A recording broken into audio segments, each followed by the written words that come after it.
आज हम जानना चाहते हैं कि जो मंगल ग्रह है, जो जब नवग्रह की बात करते हैं तो बिना मंगल के पूरा नहीं होता। और हमारे जितने मंदिर हैं वहां भी यदि हनुमान जी स्थापित ना हो तो मंदिर भी पूरे नहीं होते। मंगल ग्रह को हम कैसे पहचाने और उसका क्या महत्व है, हमें और हमारे दर्शकों को बताइए। मंगल जो ग्रह है वो बहुत ही इंपॉर्टेंट ग्रह है, और मंगल जैसे जाहिर उसका नाम है मंगल, तो मंगल ही करता है। तो मंगल ग्रह हमारे जो पूरे कार्यशैली में और अपने पूरे जीवन में मंगल बहुत इंपॉर्टेंट है। मंगल कारक होता है ईगो का, अहम का। मंगल कारक होता है सेल्फ रिस्पेक्ट का, कि हम किस तरह अपना स्वाभिमान कैसे जिए, जिंदगी का नियंत्रण कैसे करें। तो और Mangal is a commander in chief, general जो होता है, और लड़ाई करने का, आगे करने का, लोगों को लीडरशिप के लिए, चाहे आर्मी में हो, चाहे पॉलिटिक्स में हो, चाहे कहीं भी जो लीडर होता है उसके लिए ये मंगल ग्रह बहुत इंपॉर्टेंट होता है और इसकी खास एक स्थान है। मगर मैं यही कहना चाहता हूं कि मंगल ग्रह आज की तारीख में उच्च होने का आदमी तो यही होगा कि बहुत ही स्ट्रेट होगा, अपने आप को आगे बढ़ाएगा, अपने आप को स्वाभिमान बहुत होगा, और आदमी आगे बढ़ता था जैसे हमारे पहले युगों में था। मंगल ग्रह का उच्च होना या स्ट्रांग होना बहुत अच्छा माना जाता था। डॉक्टर साहब, मंगल ग्रह हमारे जीवन को कैसे प्रभावित करता है और उसका क्या प्रभाव हमारे जीवन पर आता है, इस पे हम चर्चा को बनाए रखेंगे।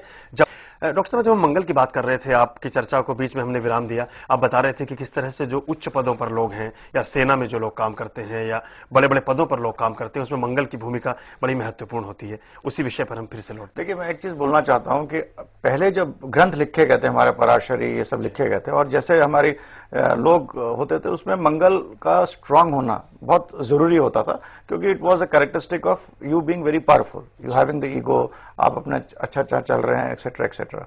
बट आज जब कलयुग है और स्पेशली 21st सेंचुरी है, तो आज के जमाने में जो आदमी मुंह पे बोल दे वो शायद आगे नहीं बढ़ सकता है। जो आदमी बहुत ही चतुर ना हो वो आगे नहीं बढ़ सकता है। जो आदमी किसी को लड़ाई करे और झापड़ मार दे और कहे नहीं हमने तुम्हारे अच्छे के लिए मारा था, वो शायद आगे नहीं बढ़ सकता है। तो आज के संदर्भ में जो नीच का मंगल भी होता है, स्पेशली कर्क लग्न या बाकी, और अच्छी तरह एक्सपेक्टेड हो दूसरी जगह से, तो आदमी को चतुर बनाता है। आदमी को ये बताता है कि आदमी सामने क्या बोले, क्या सोच के बोले।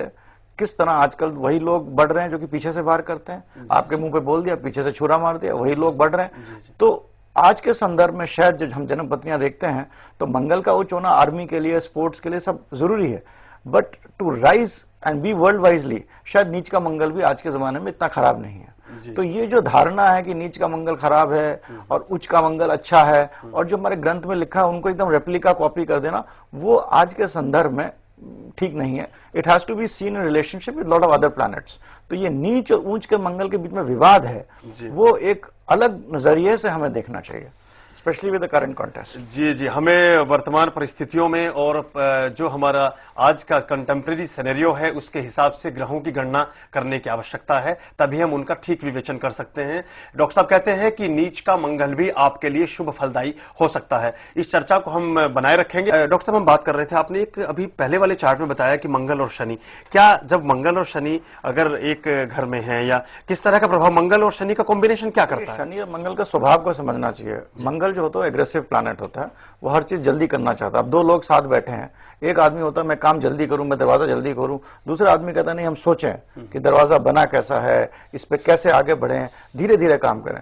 तो इनका जो स्वभाव एक दूसरे के मतलब प्रति वो नहीं होता है। तो जब ये दोनों साथ होते हैं, जो जिस घर में होते हैं, जिस चीज को एफ्लिक्ट करते हैं, वहां पर एक थोड़ा सा कश्मकश या एक काइंड ऑफ खींचातानी कर देते हैं। किस प्रकार की खींचातानी करेंगे, उस खींचातानी से आपको खाली मानसिक तनाव होगा या एक्चुअली कुछ घटता भी है, ये एक एस्ट्रोलॉजर को देखना चाहिए। बहुत लोग ये देखते हैं मंगल शनि साथ में रहता है, मानसिक तनाव होता है, लोग कहते हैं नहीं जी आप ये सब करिए। बट शनि मंगल साथ होना भी बहुत जरूरी है, क्योंकि ये आदमी को एक बहुत ही सोचने वाला व्यक्ति बना देता है और कहीं कहीं बहुत क्रूर भी बना देता है। मेरे ख्याल से आदमी को बहुत डिसीजन लेने का या बहुत ही ऐसे काम करने का जो कि हम और आप नहीं कर सकते, वो शनि मंगल का साथ होने से कर देता है। तो Shani Mangal is always not bad, sometimes it is bad, it is to be seen किन प्लैनेट्स के साथ एक्सपेक्टेड है और क्या करता है। और मंगल 10 चीजें देखता है तो हर चीज खराब नहीं कर देता। आदमी को लाइफ में 2 चीज मिलती है, 2 चीज नहीं मिलती है। तो Shani Mangal, yes it creates a problem because of the 2 planets being very different to each other, but actually कि घटा देगा और ऐसा कर ही देगा, ये जरूरी नहीं है। और ये कहना कि शनि मंगल हरदम खराब होता है, तो बिल्कुल ही गलत है। जी जी। तो एक चीज और निकल के आती है इस विमर्श के बाद कि क्या जो लोग कई बार बड़े क्रूरता के कार्य कर देते हैं, बहुत सारे लोगों के मर्डर कर देते हैं या इस तरह के हत्यारे होते हैं, अपराधी लोग होते हैं, क्या वहां मंगल का कोई कॉम्बिनेशन इस तरह की स्थिति में काम करता है? मंगल अगर सही हो तो आदमी क्रूर नहीं होगा, मगर जब मंगल, शनि, राहु, बहुत सारे और प्लैनेट्स एफ्लिक्टेड हो और अलग नक्षत्रों में भी ठीक ना हो, जी जी, तो ये आदमी को फिर क्रूर करने की क्षमता देता है। और ये जरूरी नहीं कि जो आदमी खून करता है वो क्रूर हो, जो खून कराता है वो ज्यादा क्रूर होता है, जी, जो आदमी प्लान करता है वो ज्यादा होता है। बहुत बढ़िया बात डॉक्टर साहब आपने तो कही इसके है। हिसाब से आपको चंद्रमा का भी देखना पड़ेगा, बुध भी देखना पड़ेगा, then you have to come to analysis. जी जी, किसी भी एक अकेले ग्रह को देखकर हम उसका विश्लेषण नहीं कर सकते, बाकी ग्रहों की स्थिति और वो ग्रह बाकी ग्रहों के साथ किस तरह का तालमेल रखते हैं, यही हमारी जिंदगी में हमारे असली परिणामों का कारण बनता है।